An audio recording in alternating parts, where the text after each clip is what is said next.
Sabarmati online classes में आप सभी का स्वागत है। इस वीडियो में हम क्लास 12th की इंग्लिश में शॉर्ट स्टोरी के अंतर्गत द गोल्ड वॉच चैप्टर के टॉप 5 इम्पोर्टेंट शॉर्ट आंसर देखेंगे, जिसमें फर्स्ट है व्हाट स्टॉप्ड शंकु from stealing the watch in the beginning. What क्या स्टॉप्ड रोका शंकु को किसने रोका फ्रॉम स्टीलिंग यानी चुराने से। स्टीलिंग मीन्स क्या चुराने से।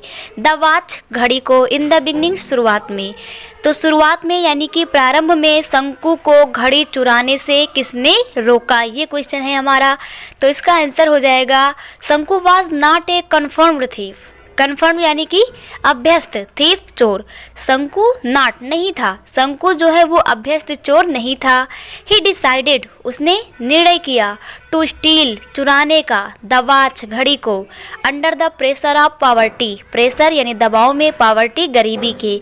तो गरीबी के दबाव के कारण उसने घड़ी को चुराने का निर्णय किया।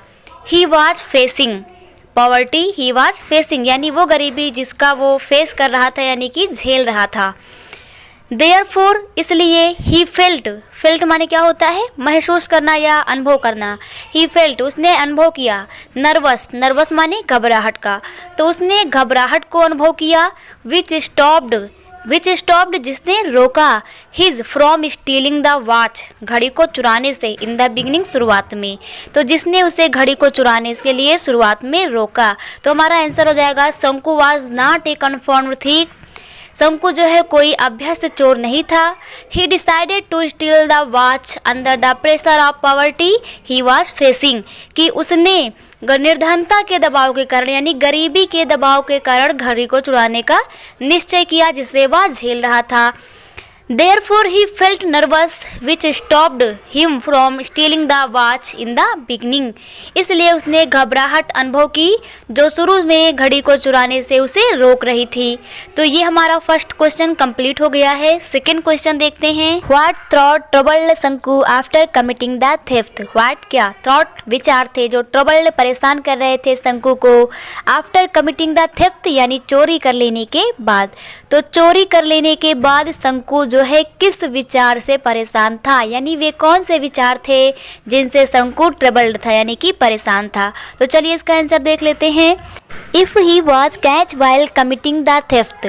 इफ यदि ही वाज उसे कैच पकड़ लिया जाता वाइल कमिटिंग द थेफ्ट यानी चोरी करते समय, यदि उसे चोरी करते समय पकड़ लिया जाता तो ही वुड बी डिसमिस्ड माने निकाल देना, फ्रॉम सर्विस नौकरी से। ही वुड उसे निकाल दिया जाता, किससे डिसमिस्ड कर दिया जाता यानी बाहर कर दिया जाता सर्विस से नौकरी से, तो उसे नौकरी से बाहर निकाल दिया जाता। He would also be insulted, he would उसे किया जाता आल्सो भी इंसल्टेड यानी कि अपमानित करना, बेइज्जती करना, तो उसे अपमानित किया जाता यानी उसको अपमानित भी किया जाता। And laughed at by his companions, laugh यानी हंसी उड़ाया जाता है, एट बाय के द्वारा, हिज कंपेनियंस यानी उसके साथी के द्वारा, और उसके साथी के द्वारा उसकी हंसी उड़ाई जाती यानी उड़ाते। दिस थॉट यह जो विचार था ट्रबल्ड शंकु यानी शंकु को परेशान कर रहा था आफ्टर कमिटिंग द थेफ्ट चोरी करने के बाद। तो यह विचार जो था यह शंकु को चोरी करने के बाद परेशान कर रहा था यानी कर दिया। तो आप लोगों को ये आंसर भी क्लियर हो गया होगा कि if he was caught while committing the theft he would be dismissed from service, he would also be insulted and laughed at by his companions। This thought troubled शंकु after committing the theft। Next question देखते हैं। Why did शंकु put the watch back on the table. Why did शंकु ने क्यों put रख दिया the watch घड़ी को बैक वापस ऑन द टेबल यानी कि मेज पर, कि शंकु ने मेज पर घड़ी को वापस क्यों रख दिया। Why did he walk away breathlessly. Why did he उसने क्यों वॉक अवे यानी दूर चलना, ब्रेथलेसली यानी हाँफता हुआ, तो वह हाँफता हुआ सा वहाँ से दूर क्यों चला। आंसर हो जाएगा शंकु put the watch back on the table in its place. शंकु ने रख दिया द वॉच घड़ी को बैक ऑन द टेबल यानी वापस मेज पर टेबल पर रख दिया, इन इट्स प्लेस यानी उसके स्थान पर। तो शंकु ने घड़ी को इसके स्थान पर वापस रख दिया बिकॉज क्योंकि he was afraid of being caught and punished.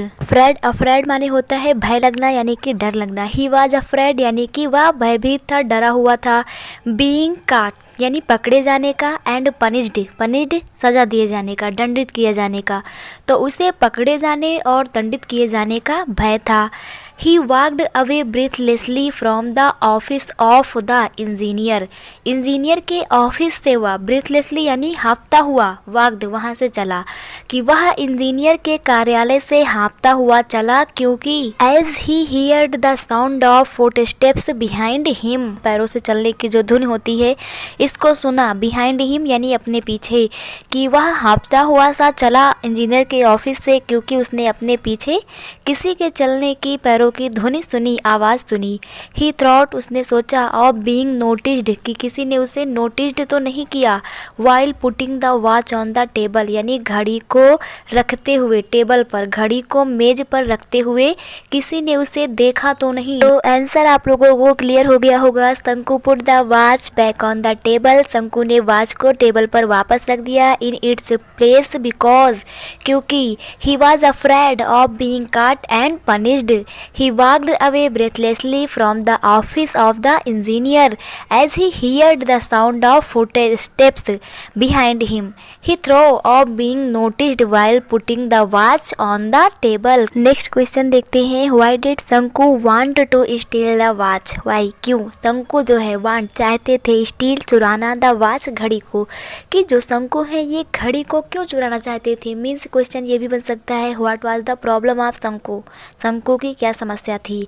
तो चलिए इसका आंसर देखते हैं। आंसर है शंकु was a very low paid worker in A factory. Low paid worker यानी कि कम पैसे पर कार्य करने वाला। तो शंकु जो है ये कम पैसे पर काम करने वाला, फैक्ट्री में कार्य करने वाला एक मजदूर था। His family consisted of 4 members. उसके परिवार में कितने मेंबर थे? 4। मेंबर मीन्स होता है सदस्य, यानी शंकु के परिवार में 4 सदस्य थे। And his wife was expecting another child, और उसकी पत्नी एक और बच्चे को जन्म देने वाली थी। He had taken loans from the fund as well as from others. He had taken उसने ले रखा था, लोन्स यानी कि कर्जा ले रखा था, from the fund as well as from others यानी फंड से तथा अन्य लोगों से, यानी शंकु ने फंड से तथा अन्य लोगों से कर्जा ले रखा था। He was unable to manage his family within his salary. He was unable माने असमर्थ होना, यानी कि वह असमर्थ था। to manage यानी कि व्यवस्थित करने में, his family यानी अपने परिवार को, कि वह अपने परिवार को व्यवस्थित करने में असमर्थ था। within its salary यानी अपनी सैलरी में, अपने वेतन में, कि वह अपने वेतन से अपने परिवार को चलाने में असमर्थ था, अपने परिवार को व्यवस्थित करने में असमर्थ था। He therefore decided to steal the gold watch to overcome his immediate problem. He therefore decided इसलिए उसने निर्णय किया, to steal यानी चुराने का, the gold watch सोने की घड़ी को, to overcome यानी कि कम करने का या फिर कह सकते हैं पूरा करने का, his immediate problem यानी कि वर्तमान जो आवश्यकताएं थी या समस्याएं थी उनको पूरा करने का, या समस्याएं जो है इनको खत्म करने का उसने निर्णय किया। इसके लिए उसने घड़ी चुराने का निर्णय किया। So our answer is this. Shanku was a very low paid worker in a factory. His family consisted of 4 members and his wife was expecting another child. He had taken loans from the fund as well as from others. He was unable to manage his family within his salary. He therefore decided to steal the gold watch to overcome his immediate problem. Next question देखते हैं। What were शंकु's feeling before stealing the watch? शंकु's feeling, शंकु ने क्या महसूस किया या उसके क्या विचार थे before stealing यानी चुराने से पहले the watch घड़ी को, कि घड़ी चुराने से पहले शंकु के क्या विचार थे। या यहीं पर यह भी क्वेश्चन बन सकता है describe शंकु's feeling before stealing the watch, यानी घड़ी को चुराने से पहले शंकु के क्या विचार थे इसका वर्णन करना है। तो चलिए आंसर देखते हैं। Before stealing the watch Shanku was in dilemma. Before stealing the watch यानी घड़ी चुराने से पहले शंकु था इन ए डेल्मा यानी कि असमंजस में होना। शंकु जो है असमंजस में था, तो घड़ी चुराने से पहले शंकु असमंजस की स्थिति में था। ही वॉज अंडर टेंशन यानी कि तनाव, वह तनाव महसूस कर रहा था या फिर वह तनाव में था। एंड हिज हार्ट और जो उसका हृदय है वाज ट्रॉबिंग यानी कि बीटिंग फास्ट, तेज तेज से धड़कन होना, यानी कि जो उसका हृदय था वो तेजी से धड़क रहा था, उसका जो दिल है वह बहुत तेजी से धड़क रहा था। He was in stage of indecisiveness. Indecisiveness means होता है कि विचार न ले पाना या निर्णय न ले पाना, यानी कि अनिर्णय की स्थिति में होना। तो शंकु जो है अनिर्णय की स्थिति में था, यानी कि वह निर्णय नहीं कर पा रहा था। He had the mixed feeling. उसकी जो फीलिंग थी, वो जो महसूस कर रहा था ना, वो मिक्स्ड था, यानी मिले जुले। उसके जो विचार थे वे मिले जुले थे। टू स्टील यानी चुराए, चोरी करे, और नॉट टू स्टील या फिर चोरी ना करे, वह चोरी करे कि ना करे। Was the question that was troubling him. यही प्रश्न था। वाज द क्वेश्चन यानी कि यही प्रश्न था। वाज ट्रबलिंग हिम जो उसे परेशान कर रहा था। तो यही क्वेश्चन था जो शंकु को परेशान कर रहा था। टू स्टील और नॉट टू स्टील, यानी कि वह चोरी करे कि ना करे। आई होप कि आप लोगों को ये शॉर्ट आंसर क्लियर हो गए होंगे द गोल्ड वॉच के। Thank you.